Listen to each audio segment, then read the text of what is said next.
Hey guys, welcome to my channel. It's Whitney with That Whitney Life. I like to do easy DIYs that are also easy on the pocketbook. So I have 4 DIYs for you in this video that are a little bit different than what I usually do. I love how they all turned out. They're all very simple and kind of boho, elegant farmhouse sort of feel to them, which is I kind of go on the more bold side a lot, but these are very elegant and I love how they turned out. Cannot wait to style them in my home. So if you're interested to see how these turned out, let's jump into it.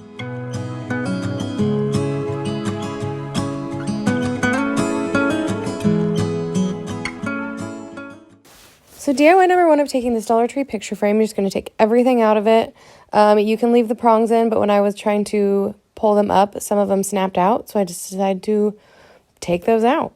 I'm going to give it 2 coats of Rust-Oleum chalk paint in linen white. I did get impatient and I blow dried it in between. I used to never do this, but once I discovered how well it worked, I do it like every time because I'm not super patient when it comes to paint drying. Anyways, give it 2 coats of that white paint, and while that is drying, I'm going to grab a little bit of sheet music. This is Beatles sheet music, and I'm just going to flip through it and pull out whatever song I want, the one with like the most lyrics or just interest on the page, really. So I chose "Wanna Hold Your Hand," and I'm going to take the glass from the picture frame and just cut out a square or a rectangle that will fit out of the sheet music. And then go ahead and brew some coffee because I'm going to stain this with some coffee. So I brewed some extra strong coffee, just poured it right in my sink and kind of moved it around very carefully.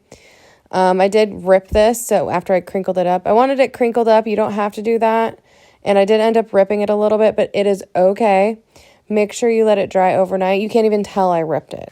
Now I'm going to take this Deco Art acrylic paint in dark chocolate and give it a pretty heavy dry brush. I wanted this to look very old. Since I was staining the sheet music, I wanted it to look like this was just a very old picture. So I like the rust color of this brown.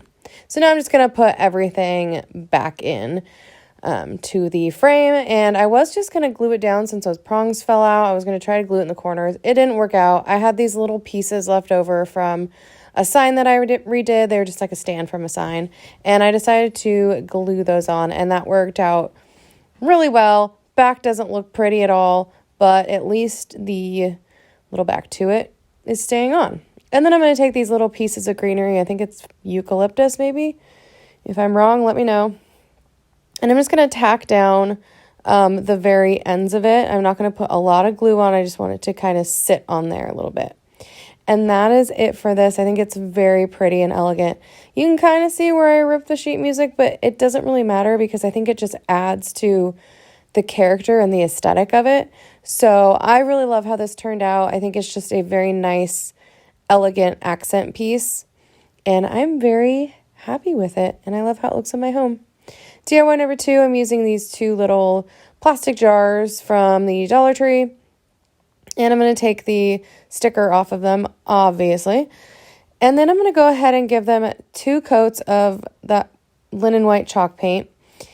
My original plan was just do 2, and then I decided I wanted a 3rd one. So I went ahead and painted a 3rd one with that same white. And now, after the fact, of course, like a lot of my projects, I decided I wanted some texture on this. So I took these pop-up stickers and I went around the top and the bottom with those stickers. These stickers are actually really cool. They stick on really well, but they're not, like you can remove them if you want. They're not super sticky, but they do the job. And then I'm going to do 2 coats of paint over the top of that. So if you do this beforehand, obviously you don't need all this paint. So these have 4 coats of paint on them, but that's just because I change my mind a lot. And then I'm going to take that art or the Deco Art acrylic paint in dark chocolate, give these a pretty heavy dry brushing. I want it to look rusty. Like I mentioned earlier, I really like the rust color of that acrylic paint. And now I'm going to struggle for like 10 minutes on this and do these rub-on transfers from the Dollar Tree. It's really not as hard as I made it look. I kind of figured it out after I did this. I had never used these before, but this was a struggle bus. Excuse the dogs in the background. But I just could not get these to stick on these particular jars. So I don't know what I was doing wrong here, but I just could not get them to stick. And if you watch like Lovely Moments Creating, if you ever watch her channel, she has a wonderful channel, or Kristin Kay, they just rub it on and peel it right off, and it looks, like they do this in their sleep. And I just could not get this on there. I was getting a little frustrated with it. It was peeling up my paint is what it was doing. It wasn't like sticking onto the paint and just the plastic peeling up. When I would peel it up, the decal or the transfer, whatever it is, would take the paint with it too. So I don't know what I was doing wrong.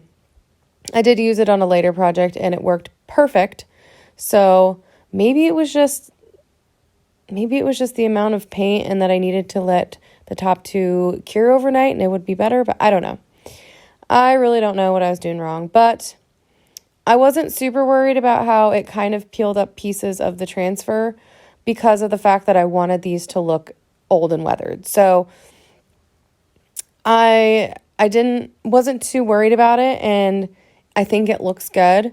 If you have tips on how to do this, let me know. This is my first time working with them, but I really had a rough time the first go round. I figured it out. We're good. We're friends now, but we were not for a while.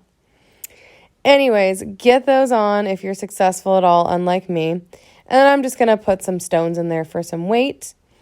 And I'm going to tie a little jute twine bow.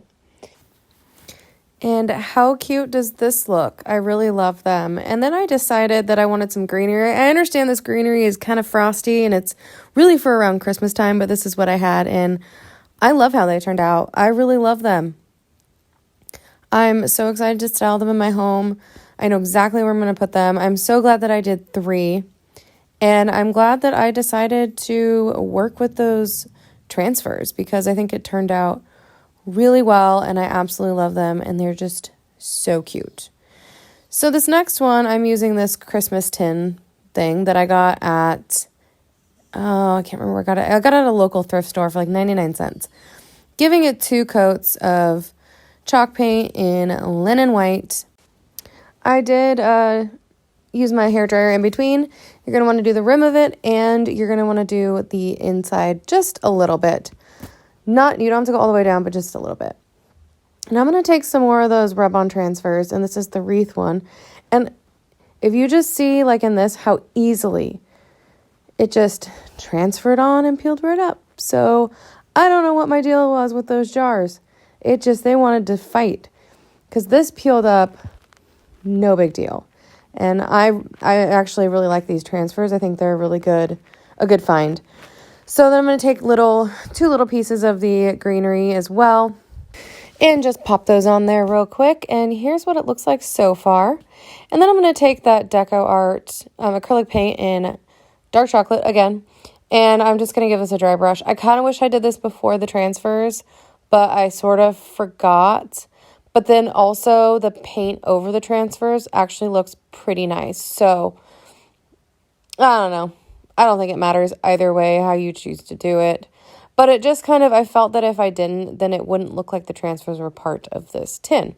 So I'm just going to take floral foam from the Dollar Tree and glue that puppy down real good and let it dry. And then these are roses from the Dollar Tree as well. I know, Dollar Tree, Dollar Tree, Dollar Tree. I really don't have any other places in my town to get crafts for a good price. Like I don't have a Walmart. I don't have a Dollar General or anything like that. So it's like Dollar Tree or Joann's or Michael's. And I'm not a huge fan of Michael's. So Dollar Tree and Joann's, really that's it. Now I'm going to take some floral foam, of course, from the Dollar Tree. And, just fill it in so you cover up the rest of the floral foam. Like I say every time, I don't really like this floral foam. I just have a lot of it. I like the reindeer moss. It smells better. And it just kind of smells like dirt. And here is the finished product. I love this so much. I think it's so pretty. And I love the blue flowers in there. I kind of want to put maybe some yellow or something in there, but at the same time, don't fix it if it ain't broken. I love it. I think it's beautiful. And this last one, I kind of forgot to hit record. You know, that little thing you do when you're filming? So I didn't get half of this, but you kind of get the picture. I'm just taking this is actually the outer rim of a large wreath form from the Dollar Tree. And this is the cotton nautical rope from the Dollar Tree. I had the rim left over from a previous project and I wanted to use it up. And so I'm just wrapping it with the nautical rope and just gluing, as I go. Like, there's worse things that I could forget to hit record on than this one. So I kind of figured you guys would figure it out. So these are little leaves from some greenery picks from the Dollar Tree, and I'm just going to glue a bunch down. I'm going to start on the outside, and I'm going to work my way in with a lot of, I don't know how many I used because these were just pieces that I had in my greenery drawer. I would say I used probably 2 picks at least, maybe 3. I don't know. Maybe not even that much. I really don't know. I would say 2. We'll go 2. That's my final answer. We're going 2. So fill all that up in the bottom. Just keep gluing those on. This did take me a bit. I have been watching Schitt's Creek again. Raise your hand if you watch that show. If you don't, you should, because it's funny. After you have that all full, I'm going to take just the individual leaves. It's just 2 connected together. That's really all and on the pick. So I took them off the pick and I'm just gluing them in. I kind of got out of frame here, but I'm just gluing them in where I need to fill in the gaps. Now I'm taking these white sunflowers and I'm going to glue them in a cluster of 3. You can do more than that, of course. These, of course, are from the Dollar Tree. I got these. I've had these for a couple years. I'm pretty sure they still sell them, though. And then these are daisies as well. I wanted to put some daisies in to fill up some gaps as well. Another sunflower. I felt that it just needed to be a little bit more spread out. And I just kept adding daisies in just little spots. The daisies were a really good filler. Really good filler. And I think this can absolutely transition into summer. You could even add like some lemons or something to it, which I'm definitely doing lemons for the summer because I love decorating with them. Raise your hand if you do too. And that's it for this one. I love this so much. The texture of the jute twine wrapped around that skinny wire, it looks way better than I had even envisioned. I love the leaves. It's so boho. I actually pretty much hung this up immediately. A lot of the times I'll wait until I take some seasonal decor down or whatever. But this one, I just couldn't. I think it's so fun and simple and fresh and pretty. And I love it. And I'm so glad that it can really just translate into summer as well. Versatility is always a plus with home decor. That is everything I have for you in this video. Thank you so much for sticking around to the end. I love it if you join the party and subscribe. My Instagram handle's in the description box, so make sure you follow me there. If you like this video, give it a thumbs up. Thank you so much for watching, and I will see you in the next one. God bless.